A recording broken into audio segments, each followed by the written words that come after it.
Dans la continuité du cours de la semaine dernière, nous allons faire une seconde séance sur le thème de Hanouka, en rentrant peut-être un petit peu plus en profondeur sur la thématique centrale des Lumières.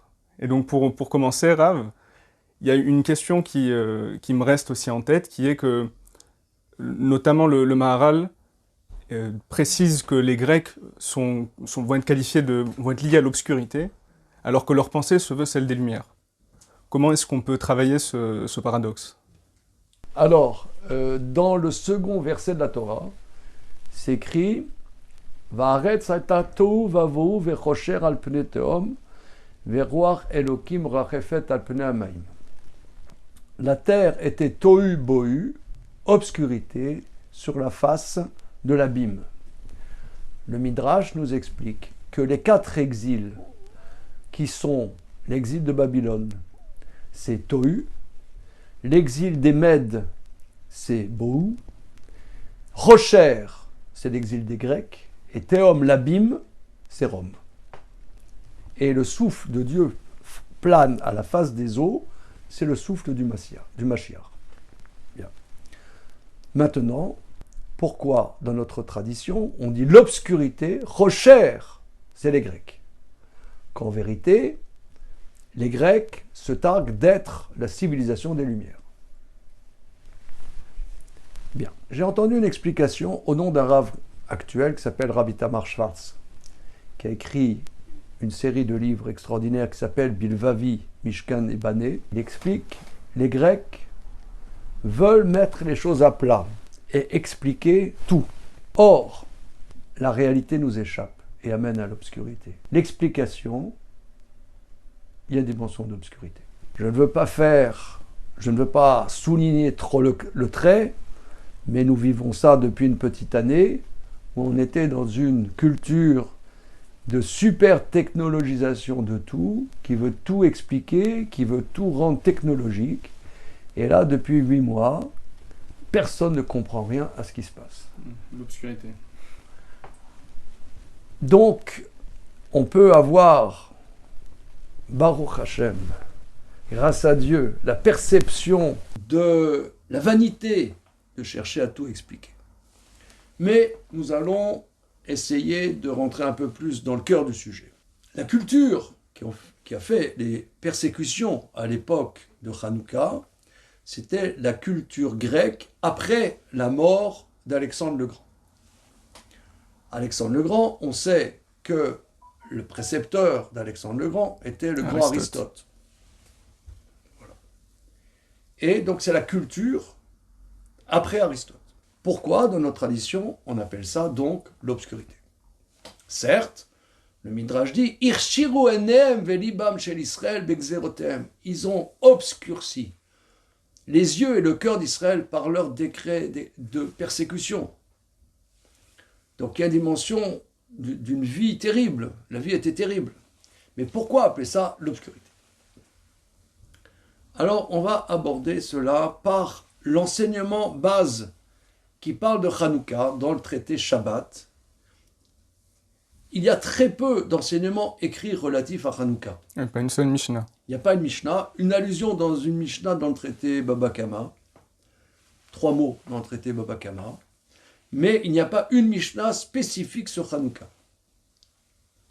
Mais néanmoins, il y a une vérité importante qui dit Hanouka ner ish ubeto, que la mitzvah de Hanouka a été structurée par nos maîtres, une lumière par personne, par un homme et sa maison. La coutume aujourd'hui, c'est le premier jour une bougie, deuxième jour 2 bougies, 3 bougies, 4 bougies, jusqu'à 8 bougies.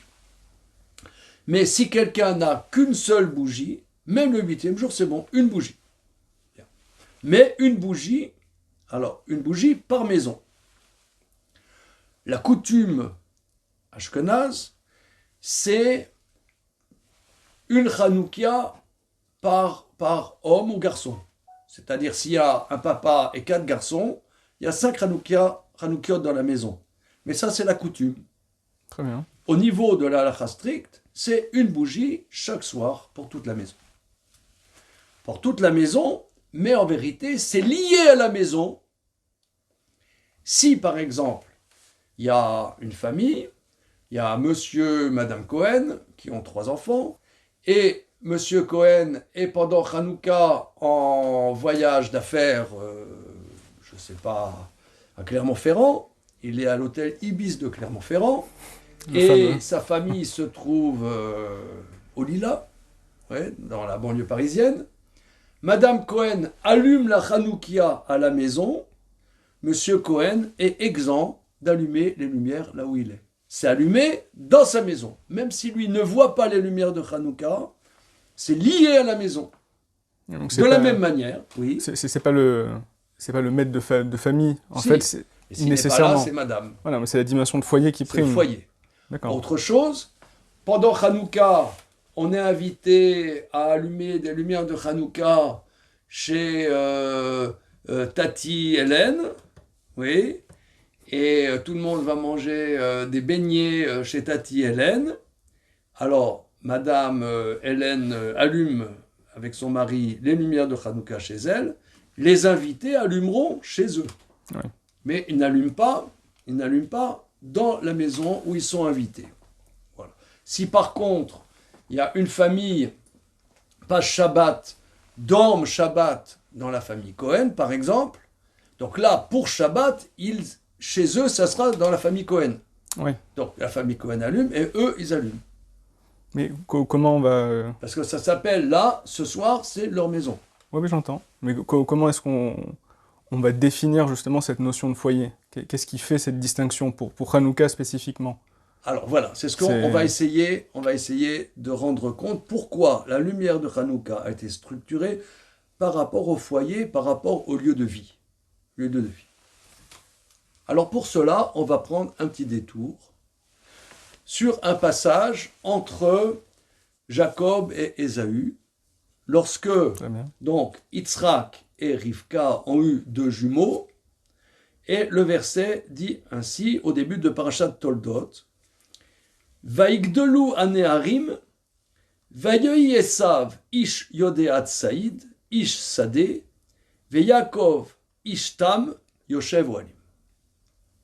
Les enfants grandirent, Esav, Ésaü, fut un homme qui sait chasser, un homme des champs, et Jacob, un homme simple, assis dans les tentes.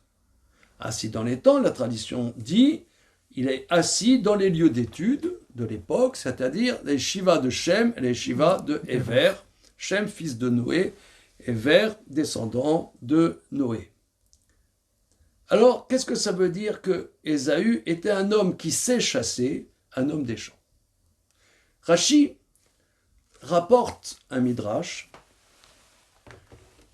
qui dit la chose suivante. Un homme qui sait chasser, le sens simple ne veut pas dire que c'est un chasseur. Il sait chasser, ça veut dire il sait piéger. Parce que chasser ne demande pas un savoir particulier. La problématique de Ésaü est une problématique dans le savoir. Donc un homme qui sait chasser, voilà, Yodeat Saïd, qui sait chasser. Rashi rapporte le Midrash, il sait chasser par ses paroles. C'est-à-dire, il sait piéger par ses paroles. Pourquoi les commentateurs disent comme ça? Parce que savoir chasser, si on parle de la chasse physique, aller attraper des cerfs ou des daims ou des chevreuils, alors là, si on parle de ça, ça ne demande pas une connaissance particulière. Savoir chasser, l'enjeu dont on parle touche la connaissance. Et l'exemple donné par Rashi rapporte le Midrash, il demandait à son père, dis-moi papa, comment prélève-t-on la dîme de la paille et du sel? Alors, ce commentaire est relativement connu. Je me suis demandé pendant des années, qu'est-ce qu'il y a de tellement piégeant dans cette histoire? Oui. Où est l'embrouille? Oui, c'est vrai. Où y a-t-il, où Yitzhak était-il complètement ficelé, piégé, foutu dans cette histoire, et que Ésaü, j'ai eu mon père. Ou est-ce qu'il y a quelque chose de démoniaque dans cette histoire? C'est vrai, ça paraît simple, Ça de paraît prime simple. abord. Voilà. Alors, en cherchant, j'ai vu un livre qui s'appelle Avnei Noam, qui explique de manière sublime ce Rashi. Il faut savoir, alors c'est un peu technique, mais il me semble que c'est toujours, plus c'est technique, plus c'est profond. Donc on va essayer de décrypter de technique. Au début, ça va être technique, et j'espère qu'on va rentrer dans la profondeur du sujet, de manière simple. Il y a deux sortes de dîmes. Notre tradition dit que Abraham a inventé la notion de dîme sur le gain d'argent. Lorsqu'il a gagné la guerre contre les rois, qui est rapportée dans Parashat Lech Lecha, Malkitsédek, le roi de Jérusalem, est venu et il lui a donné Maaser Mikol. C'est d'ailleurs comme ça qu'on dit Bakol Mikol Kol. Mikol, c'est Abraham qui a dit Mikol. Il a donné la dîme Mikol. Cette dîme qu'a inventée Abraham, c'est la dîme de ce qu'on gagne. Quand on gagne de l'argent, on donne 1/10 de ses bénéfices. 1/10 de ses bénéfices. 1/10 au moins. Au moins, exactement. C'est pas 1/10 pile, c'est, Maïmonide dit, la mesure médiane, c'est 1/10. Quelqu'un gagne 3000 €, eh bien, normalement, en vitesse de croisière, il donne 300 € pour les pauvres. Voilà, 300 € à la tzedaka. Qui a innové ça? C'est Abraham. Isaac, on voit dans Parashat Toldot que Isaac, dans le pays des Philistins, a fait de l'agriculture. Et cette agriculture, ces champs qu'il a fait, etc., ont une grande bénédiction. Il a mesuré combien il avait gagné et combien sa récolte a donné. Il a donné 1/10 de la récolte. L'intégralité. L'intégralité. Très bien, parfait. Donc ici, c'est autre chose. Isaac, c'est autre chose. C'est 1/10 de ce qu'il engrange. C'est pas 1/10 du bénéfice, parce que dans l'engrangement, il y a l'investissement qu'il a fait en matériel, en semailles, en ouvriers agricoles, etc. Donc, si 1/10 de l'ensemble du grain, ça ne représente pas 1/10 des gains. Les gains sont bien moins importants qu'1/10 de la récolte. Ouais, tout à fait. Ça, c'est Isaac. Isaac a innové 1/10 de ce qu'il gagne. Or, la mitzvah de maaser des récoltes, ça n'est qu'en Eretz Israël. Nous savons que Isaac a vécu toute sa vie en terre d'Israël. Abraham venait de Mésopotamie, Jacob est retourné en Mésopotamie se marier, il est descendu en Égypte à la fin de sa vie, tandis que Isaac est resté toute sa vie en terre d'Israël. Et lui... Pour Yitzhak, la dîme, pardon, c'est pour le coup uniquement 10% précisément. Il n'y a pas cette possibilité 10%, il faut mesurer 100 kilos, 200 kilos, c'est 10 kilos. C'est pas 11 kilos, c'est pas 9 kilos, c'est 10 kilos pile. Comme on sait que la dimension de Isaac, c'est la rigueur. Absolument. Tandis que Abraham, c'est la générosité. De tout ce qu'il gagne, 1/10 expansion. Le chesed. Voilà. Maintenant, Ésaü arrive. Papa, comment on donne la dîme de la paille et du sel? Pas est-ce qu'on donne la dîme, mais comment on donne? Et ce commentaire explique de manière sublime. Est-ce que c'est comme le maaser de Papy Abraham, c'est-à-dire 1/10 du bénéfice, ou alors 1/10 parce que la paille et le sel viennent de la terre. Ouais. C'est pas de l'argent. Ça vient de la production de la terre. Bien que j'ai pu l'acquérir par de l'argent. C'est vrai, mais lui, ce qu'il dit, la paille que j'ai produit de ma terre. Et ici, il va y avoir l'essence d'Ésaü. Comment? L'explication est la suivante. Pourquoi? Quelle est la différence entre la dîme d'Abraham et la dîme d'Isaac? La dîme d'Abraham, c'est de tout, de tous les biens, de ce que je gagne. Mais Isaac, c'est la dîme des produits de la terre, en terre d'Israël. L'agriculture, c'est ce qui est comestible. Les fruits, les légumes, c'est ce que nous mangeons. Ouais. C'est la bénédiction de laquelle nous avons une jouissance. Lui, sa relation à Dieu, c'est quoi donner la dîme?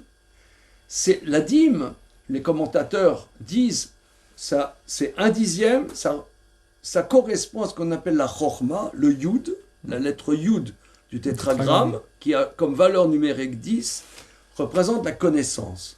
Donner la dîme, c'est un effort. Tu gagnes 3000 euros, tu donnes 300 euros. Ah, c'est quand même gonflé. Ces rabbins, c'est des gangsters.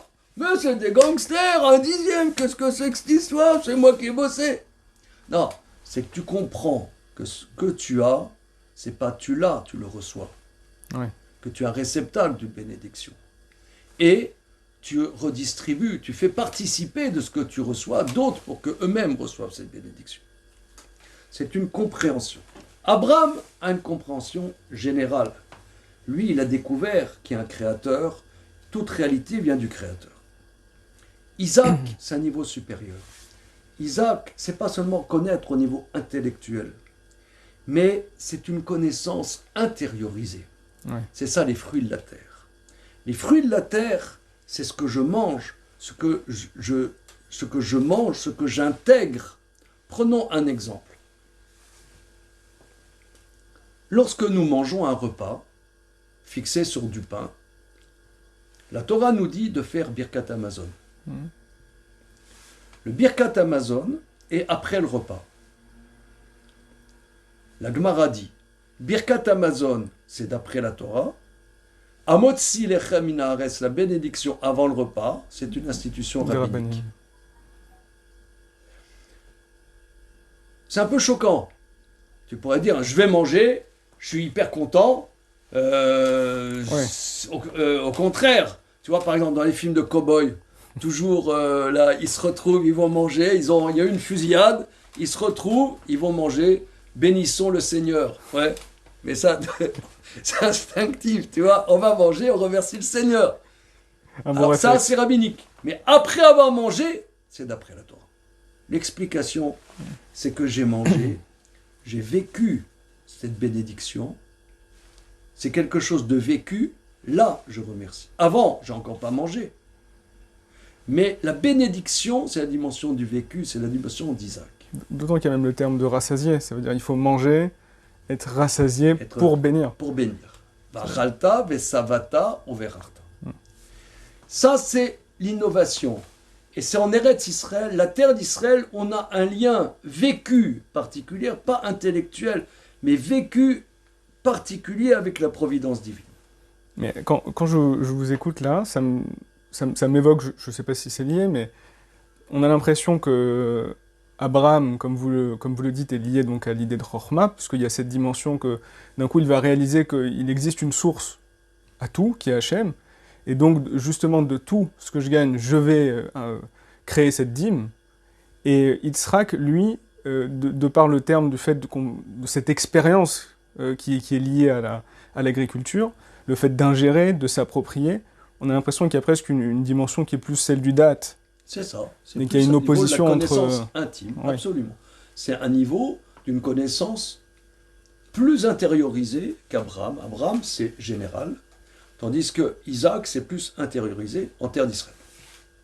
Ésaü demande, papa, la paille ne se mange pas, le sel ne se mange pas, mais ça vient de la terre. Est-ce que c'est comme la dîme d'Abraham Ouais. ou comme ta dîme à toi qui vient de la terre? Isaac, il dit, je ne sais pas répondre. Et c'est moins simple que prévu finalement. Mais alors, qu'est-ce qu'il y a? Parce que Ésaü se targue de reconnaître la providence divine, même dans ce que je n'ai pas une jouissance moi-même. Ouais. La paille protège le grain, mais ce n'est pas le grain lui-même. Le sel, on ne fait pas un repas de sel. Ça, c'est un adjuvant du manger. C'est un condiment, c'est pas le manger lui-même. Un exhausteur. Exhausteur de goût. Mais est-ce que de ce qui n'est pas la jouissance elle-même, est-ce que je peux avoir une connaissance? Et d'ailleurs, le guide anaché, le nerf sciatique, les commentateurs disent, représente la dimension de philosophie. La philosophie, parce que le nerf, c'est pas de la viande, c'est un tendon. Et le tendon, nos sages disent, n'a pas de goût. Est-ce qu'on a une connaissance? Est-ce qu'on peut atteindre une connaissance dans quelque chose dont je n'ai pas d'expérience? Ça, c'est le débat. Et ça, c'est la bagarre entre Ésaü et Jacob, entre les Grecs et Israël. Juste pour clarifier un point, pour que je comprenne bien, parce que là, quand vous dites que pour Esav, à travers cette question, on se pose la question d'est-ce qu'on peut... Quelle dîme donner sur un objet dont on ne va pas jouir, donc on ne va pas expérimenter de la même manière que pour l'agriculture, mais finalement, chez Abraham, j'ai l'impression qu'il y a un petit peu aussi cette dimension-là, non? Ça veut dire que si on donne une dîme sur tout, c'est qu'il y a bien aussi des choses avant d'en jouir. Oui, mais pas Abraham, il donne la dîme sur le gain, pas sur la base des choses, et d'autre part, au niveau juridique, ça n'a pas l'aspect contraignant, ça n'a pas l'aspect contraignant de la dîme de la terre qui, lui, est une obligation d'après la Torah. Le reste, c'est une coutume au niveau concrète. Ce n'est pas le côté contraignant. Isaac, c'est contraignant. Donc ici, on pourrait dire, ici, de cet exemple, on voit que Ésaü se targue d'avoir des connaissances spéculatives. Et c'est là qu'il y a un piège entre les connaissances des nations et les connaissances d'Israël. Je vais prendre un exemple. On a trouvé, à la fin du XVIIIe siècle, début XIXe siècle, des squelettes d'êtres bizarres, monstrueux, colossaux. Qu'est-ce que c'est? Certains ont appelé ça dinosaures. Qu'est-ce que c'est? Ça a pris du temps pour penser que ce n'était pas des monstres, mais c'était des êtres qui ont vécu un certain moment et qui étaient des reptiles géants. Alors, on va poser la question à un rabbin. Monsieur le rabbin, dites-moi, la Torah dit que le monde, c'est écrit dans la Torah, a 5781 ans. Or, on a trouvé au fond de mon jardin, un squelette d'êtres qui manifestement venaient de temps, je ne sais pas moi, peut-être des millions d'années. Alors, qu'est-ce que vous faites, monsieur le rabbin? Alors là, on est cuit. Ça, c'est un piège d'Ésaü. Alors, moi, je vais dire, regarde, mon ami, ça fait 47 ans que j'étudie à plein temps la Torah, et je ne sais pas répondre à cette question. Oh là là là là! Quel imbécile, ces rabbins. Mais quels imbéciles. Mais à quoi ça sert d'étudier si on ne peut pas répondre à une question comme ça? Je ne sais pas. Je ne sais pas. Ou alors, une autre question. On va demander, monsieur le rabbin, je ne comprends pas, on est en 2020, bientôt 2021, et on voit que dans la tradition juive, il y a une certaine différence entre le rôle de la femme, le rôle de l'homme, n'est-ce pas une discrimination dans notre période moderne? Est-ce que vous pouvez nous expliquer ça, monsieur le rabbin? Je vais lui répondre. Regarde, mon ami. Ça fait 47 ans que j'étudie pratiquement à plein temps la Torah. Je ne sais pas expliquer. Je pense que la Torah nous dit qu'il y a des halachot spécifiques pour les hommes, des lois spécifiques pour les femmes. Grosso modo, 80%, il y a un tronc commun entre les hommes et les femmes. Il y a 20% avec des différences. Comment ça se fait que c'est comme ça? Je ne sais pas vraiment t'expliquer. Oh, ils sont vraiment... Alors là, vraiment, ils vont pas loin, ces rabbins. Alors, le truc, c'est comme ça. C'est qu'il y a des choses qui nous échappent dans la connaissance. Est-ce qu'on peut avoir une connaissance précise des choses dont on n'a pas l'expérience? Et là, ça, c'est le piège. Et c'est là-dessus qu'il y a la lumière à la porte de la maison. Nous, on ne cherche pas avoir une lumière qui explique tout. Parce que tout expliquer, parce que, je vais dire, mon coco, toi tu vas donner une théorie d'où viennent ces dinosaures. Ok? Maintenant, quelle expérience tu as de la chose? J'ai lu un livre qui est extrêmement intéressant, qui est publié il y a une quarantaine d'années, d'un livre d'un auteur qui s'appelle Guy Sormand. Ce livre s'appelle « Les vrais penseurs de notre temps ». Enfin, c'était il y a 40 ans. Et dans ce livre, il se trouve, je pense qu'on peut le trouver d'occasion, ce livre m'a passionné. Il y a une interview d'un mathématicien qui s'appelle René Thom, T-H-O-M. Et dans ce grand mathématicien français, qui est décédé maintenant, dans cette interview, il explique que au XVIe siècle, XVIIe siècle, avec la révolution copernicienne, l'humanité a fait un clap. Jusque-là, il y avait le système héliocentriste. Non, excusez-moi. Non, la Terre est au centre, c'est le contraire. La Terre est au centre. La Terre est au centre et tout tourne autour de la Terre. Avec les calculs de la Renaissance, ils ont prouvé, non, tout tourne autour du Soleil. Maintenant, la vérité, moi je ne sais pas, perso, mais il paraît que les calculs des maîtres de la Renaissance sont vrais. Mais ici, explique René Thom, il y a eu un déphasage. On commence à réfléchir sur des choses dont on n'a pas l'expérience. Ça fait on vide notre vécu personnel, notre vécu est pair de substances et désubstantivé. On a vidé notre substance de vécu. La Torah s'affirme qu'on ne peut pas tout savoir. La Torah va nous permettre de nous construire dans notre existence. La Torah limite notre connaissance à ce qui peut construire notre existence. Les mitzvot, c'est qu'est-ce que moi j'ai à faire dans ma vie, qu'est-ce que toi tu as à faire dans ta vie, qu'est-ce qui m'incombe dans mon existence. Ça, c'est la lumière d'Israël, qui est la lumière qui est portée par un vécu. C'est pour ça que la lumière de Hanouka, en opposition à la lumière des Grecs, qui est une lumière absolue, universelle, qui coupe les particularismes, qui se veut la lumière missionnaire, nous apportons la lumière à l'humanité. Apporter la lumière à l'humanité, il y a une dimension d'obscurantisme. Je vais prendre un exemple.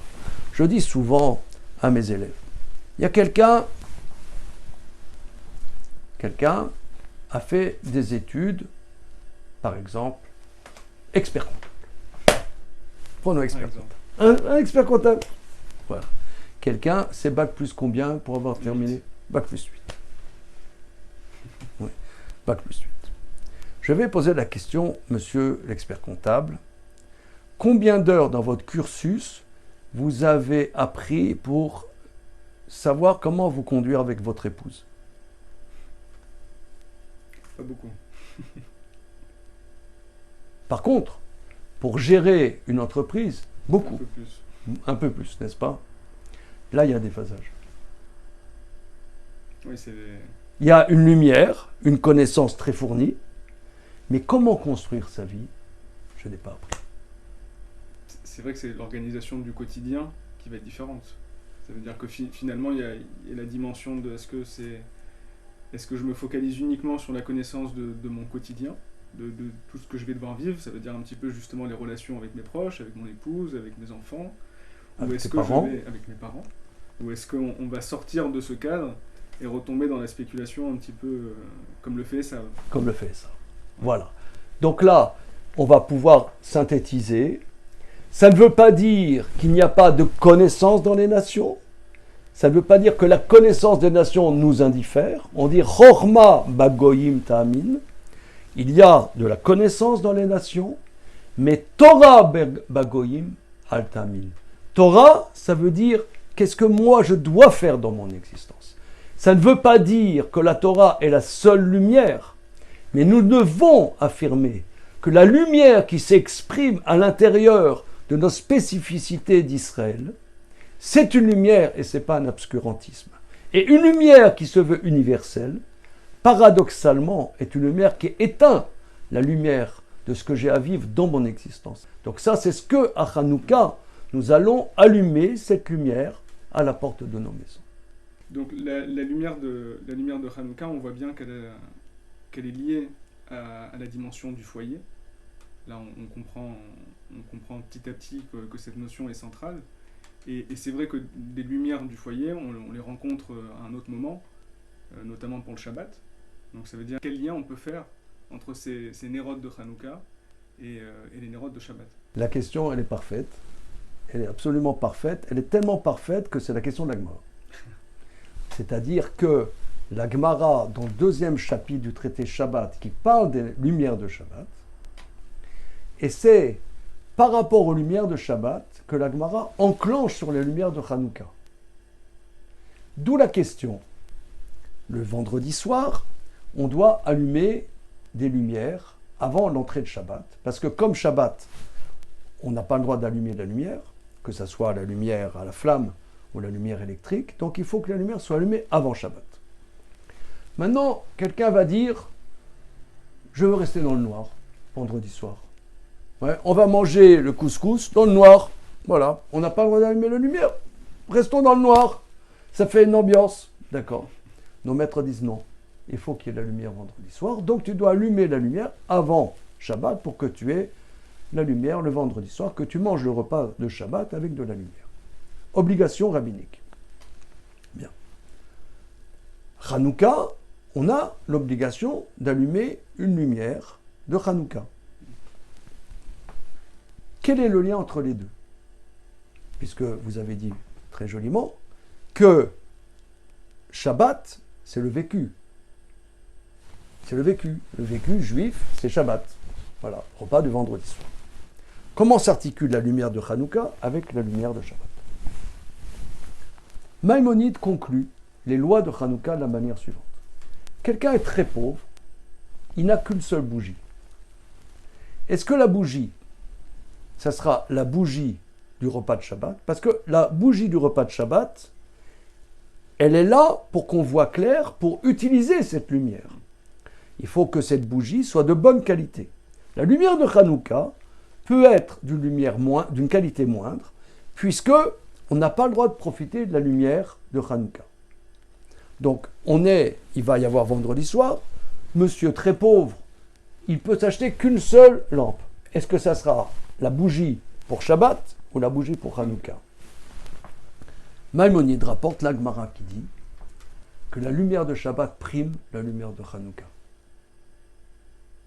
Et là, cela, on pourrait dire, explique tout l'ensemble de ce que nous avons vu. Parce que le vécu, en vérité, prime même par rapport à la mitzvah qui met en relief le vécu. C'est quoi la lumière de Hanouka? Valoriser le vécu. Mais le vécu prime de Shabbat, prime la valorisation de ce vécu. Donc la lumière de Shabbat prime la lumière de Hanouka. Et ça, c'est affirmé que parfois on est complexé, nous les juifs. On a l'air des des petits juifs comme ça, voilà, notre folklore. Est-ce qu'on dit oui, mais vous êtes vieux, vous êtes obscurantiste? Non. À l'intérieur de ça, il y a une connaissance. C'est la connaissance du vécu. Moi, je dis souvent, quand les gens se préoccupent, par exemple, on a des enfants, on a des parents, on réfléchit quelle attitude avoir à l'égard de nos parents, quelle attitude avoir par rapport à notre conjoint, notre attitude à l'égard des enfants. C'est de la haute pensée. Ça, c'est de la haute philosophie. Là, l'homme commence à réfléchir véritablement. La réflexion, ce n'est pas seulement faire des théorèmes très compliqués et des théorèmes qui vont faire qu'on envoie une sonde sur la planète Mars. C'est très bien. On envoie une sonde sur la planète Mars. Très bien. C'est une pensée intéressante. Mais la pensée, comment vivre avec ses parents, comment vivre avec son conjoint, comment vivre avec ses enfants, comment avoir une relation harmonieuse, c'est ça, Ner Shabbat Mishum Shalom Bait. Cette réflexion, c'est la pensée supérieure. C'est la pensée qui est dans le vécu. C'est ça la fête de Hanouka. Ça nous permet de comprendre peut-être, ou en tout cas d'avoir une première piste de réflexion pour comprendre ce passage qui dit que c'est en allumant les lumières que celui qui a l'habitude d'allumer les lampes aura des enfants érudits. Peut-être justement que cette dimension d'expérience, de vécu, qui se montre, qui se partage, qui s'intériorise, mais ensemble, se transmet. C'est ça. Et comme ça, elle peut se transmettre. Merci Merci et bon Hanouka.